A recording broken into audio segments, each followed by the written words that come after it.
Ini gila ini. Kejagung temukan uang nyaris 1 triliun dan emas 51 kilogram di rumah ex pejabat MA. Ini kurang ngajar memang. Rupanya dia ini kan nggak main-main juga ya sebagai mantan hakim gitu. Setelah pensiun dia mulai alih profesi jadi produser film. Uang haram jadah itu rupanya diperoleh Pak Dr. Zarof gitu karena gelarnya seperti itu. Dari profesi sampingannya sebagai maklar kasus itu antara tahun 2012 sampai 2022, 10 tahun. Kan hakim itu sering disebut sebagai wakil Tuhan di muka bumi. Sebuah profesi yang tidak hanya terhormat tapi sangat mulia. Selalu di persidangan dipanggil yang mulia ya. Tapi perilakunya sangat-sangat bejat ya. Bukan wakil Tuhan atau malaikat, tapi saya kira ini jadi wakil iblis yang berjubah menjadi hakim. Yaitu uang jin dimakan setan. Setan siapa ya? Dia ya. Ini negara ini cara berhukumnya udah rusak dan dirusak. Sehingga saya katakan malas saya bicara yang kayak gitu-gitu. Biar aja tambah busuk, pada akhirnya kebusukan itu akan runtuh sendiri kan suatu saat. Kalau ini yang begini-gini diterus-teruskan ya sudah silahkan aja. Apa yang mau kau lakukan, lakukan aja. Mumpung Anda masih punya posisi untuk melakukan itu. Tapi suatu saat itu bisa akan memukul dirinya sendiri ketika orang lain menggunakan cara yang sama. Ya, yang juga untuk melawan kepentingan orang yang suka begitu.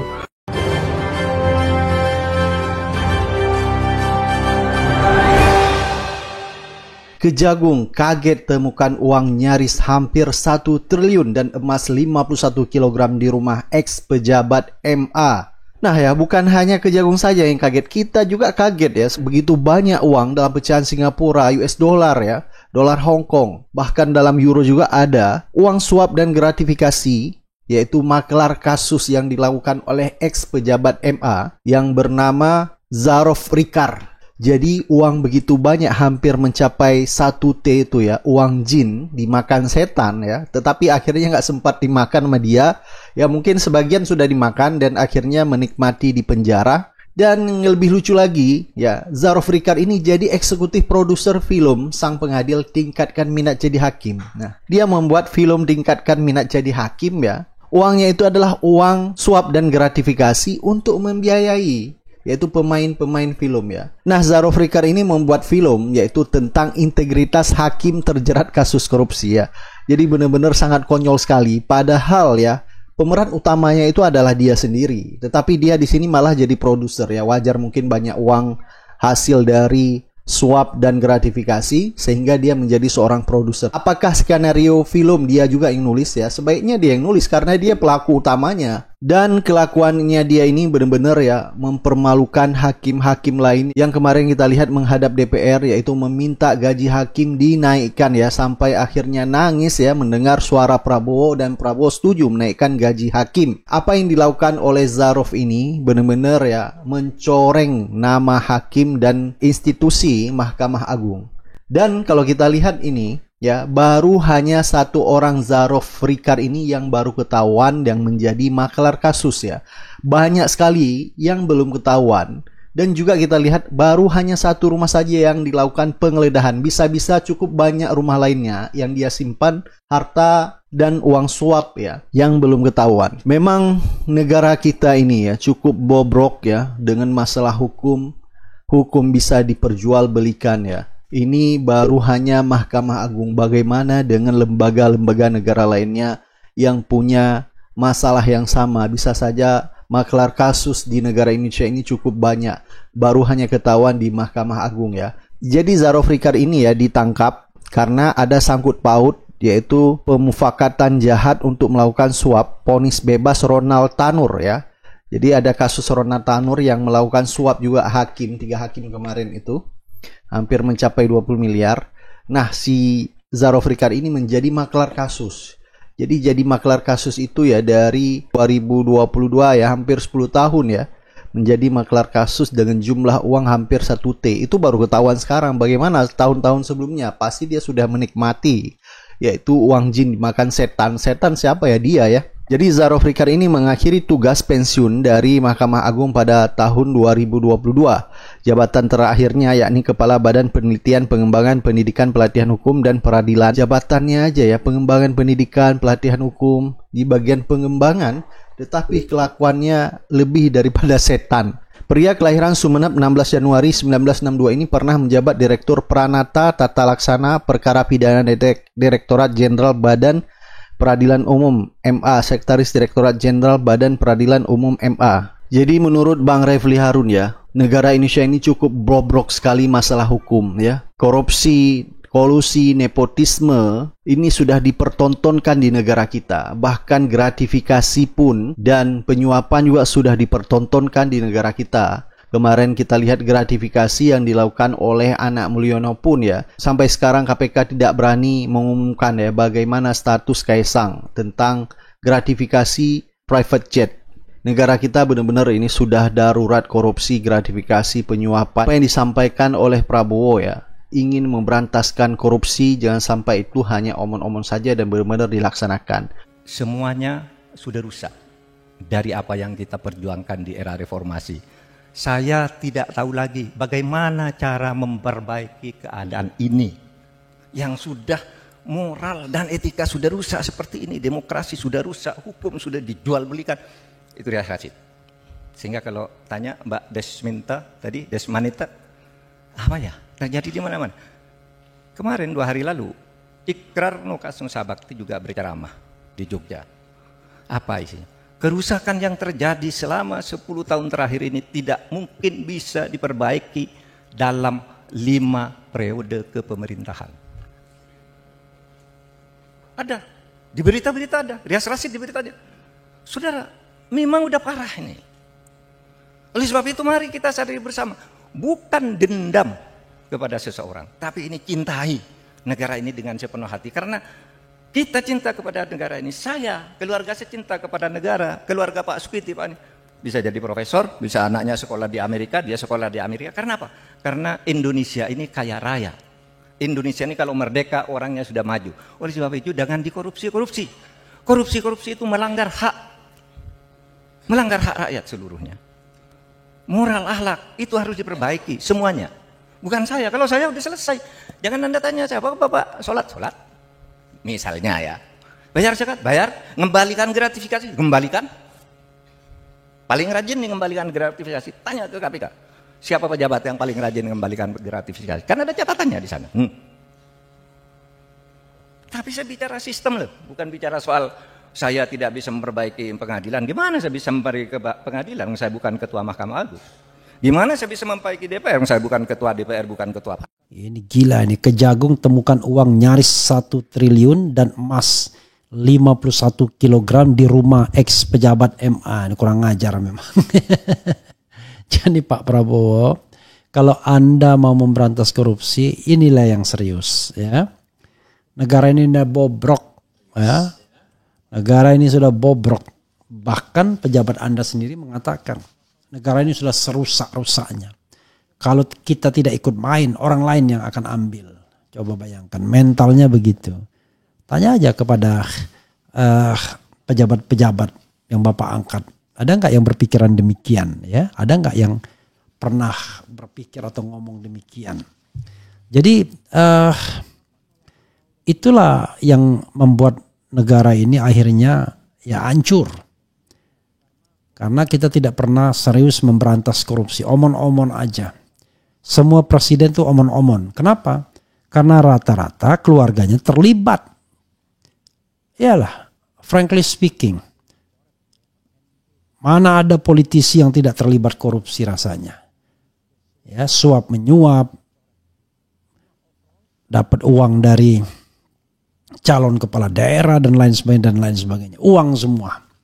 Yang dia namakan sebagai kos politik. Padahal itu suap semuanya pada dasarnya. Cuma memang kita tidak terlalu kejam dalam hal membuat aturan mengenai tindak pidana korupsi itu ya. Harusnya ketua-ketua umum partai pun bisa dikenai tindak pidana korupsi ya. Mereka yang menyalahgunakan jabatannya. Karena partai politik itu tetaplah institusi publik sesungguhnya.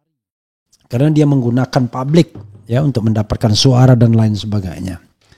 Nah ini Kejagung kaget temukan uang nyaris 1 triliun dan emas 51 kilogram di rumah ex pejabat MA. Bagi sebagian kita mengatakan biasa itu. Iyalah, ketika korupsi kita anggap biasa maka disitulah kemudian negara ini menjadi negara yang akan gagal, fail state. Mudah-mudahan Prabowo tidak begitu. Walaupun Prabowo juga barangkali tidak merupakan bagian dari yang clean ya di dalam proses menjabat dalam jabatan publik. Tetapi paling tidak begitu menjadi becomes the president, stop. Ya, bila perlu dikasih amnesti masa lalu, tapi dengan sistem anti korupsi yang benar, ya kan? Kalau enggak sudahlah, ya. Korup semua tuh orang tuh sesungguhnya. Berat kita mau mengatakan orang tidak korup. Kalau pejabat publik bisa kaya raya, enggak lain pasti dia korup. Pasti dia menyalahgunakan jabatan. Pasti dia kong kali kong, ya. Pasti dia peng-peng penguasa dan pengusaha. Oke, kita bacakan ya. Sebelum kekesalan saya bertambah-tambah. Mumpung presidennya baru dan mumpung mungkin masih bisa diharapkan. Kalau Jokowi ngapain lagi kita berharap? Nggak bisa lagi. Waktu pada periode keduanya terutama. Tapi ini periode yang awal. Baru siapa tahu nanti. Kan sudah saya katakan. Siapa tahu walaupun pemimpinnya berasal dari comberan pemilu. Tapi dia menjadi unenlightened leader. Menjadi pemimpin yang tercerahkan. Begitu Pak. Ya, mudah-mudahan ya. Itu. Jangan liatin pembantu-pembantu Bapak yang kerjanya nggaruk uang negara ya.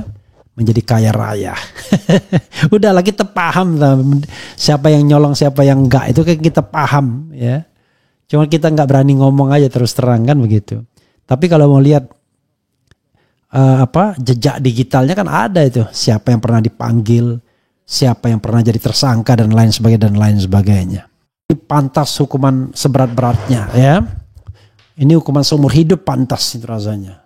Ini lebih jahat dibandingkan satu kasus pembunuhan single, ya kan? Ini kan merusak sistem, bayangkan. Nah itu yang ingin saya katakan Bapak Prabowo, ya.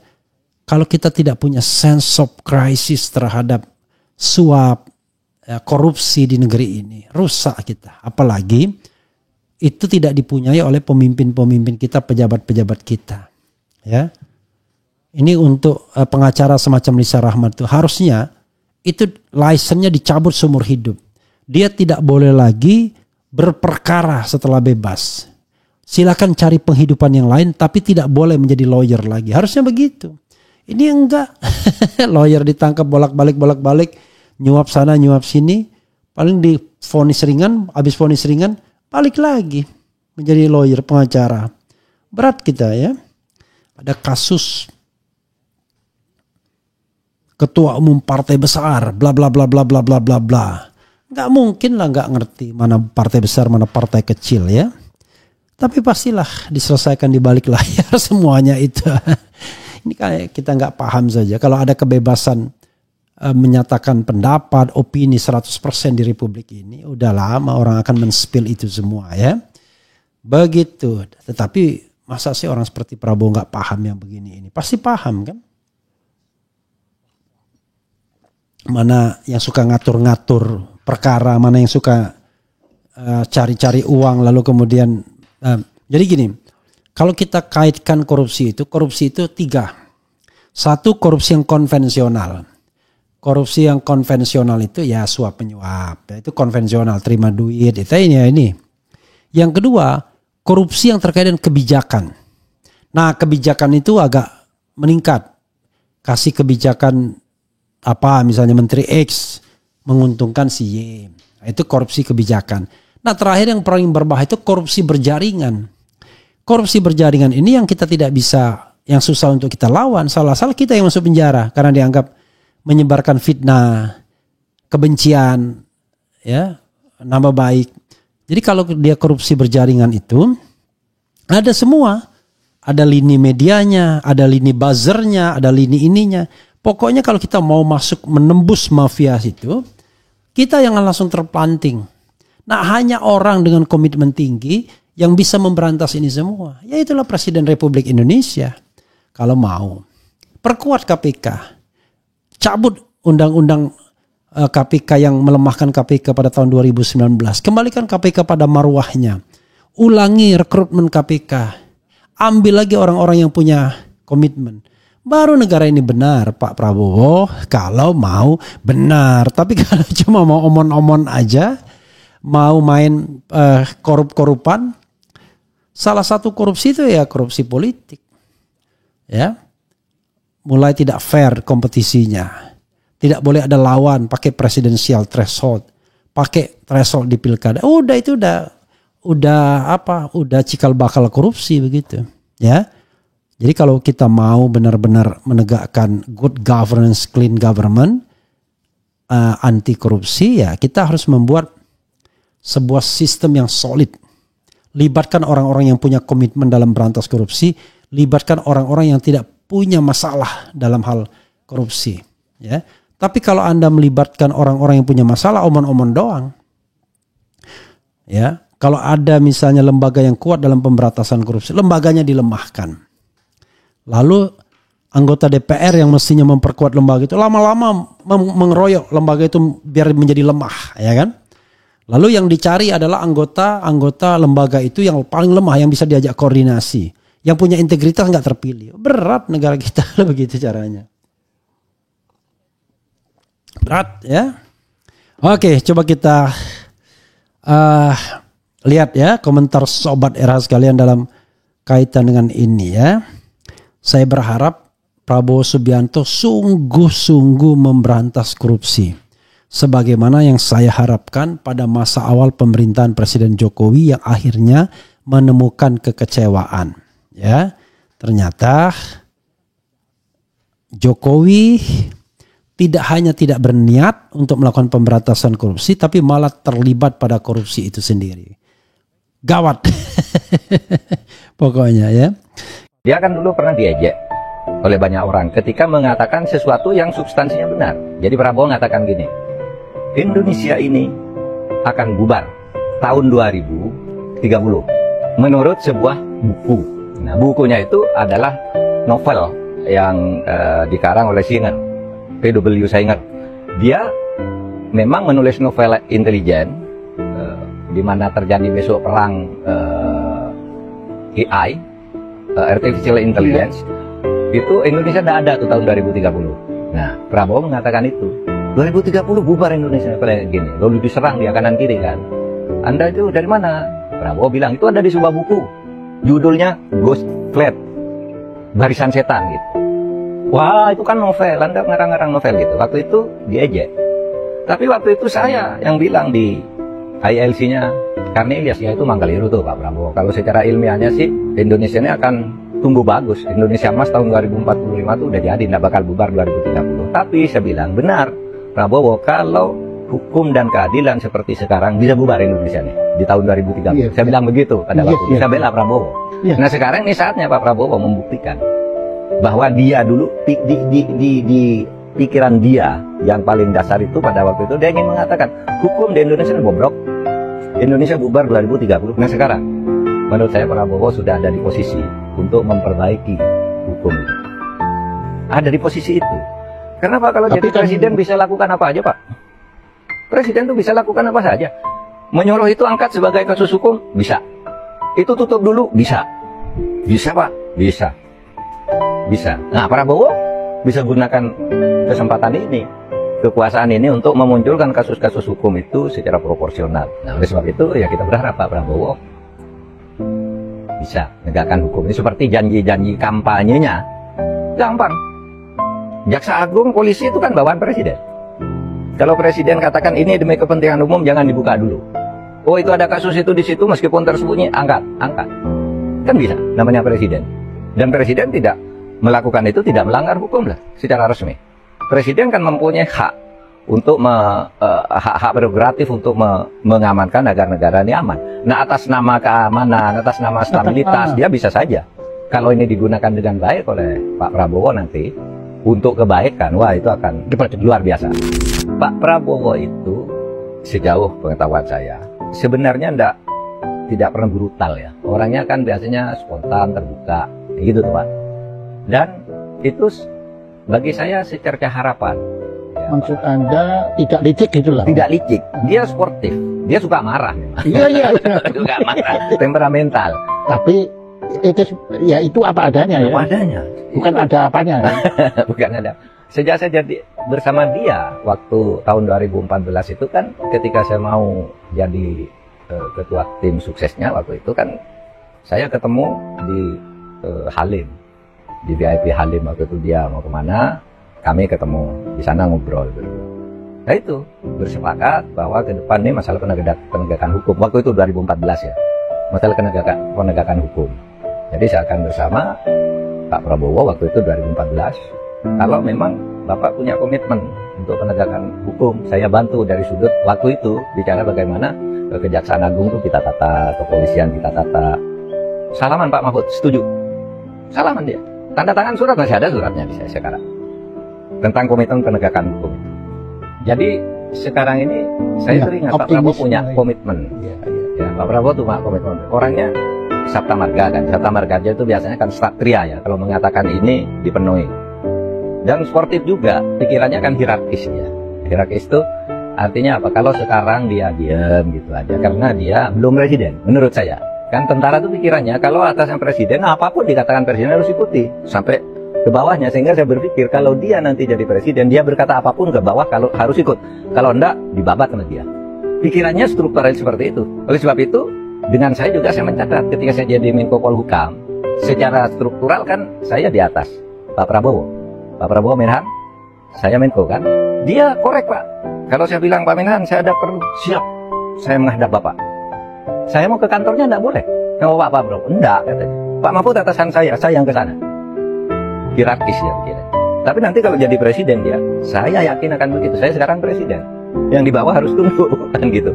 Nah kalau itu digunakan untuk menegakkan hukum, ya baru sekarang secara politik janji apa, melakukan apa, ya itu bisa dipenuhi sejauh prinsip-prinsip penegakan hukum dan menjaga negara konstitusional ini ya tetap menjadi batasan untuk tidak boleh dilanggar oleh kesepakatan-kesepakatan dan permainan-permainan politik.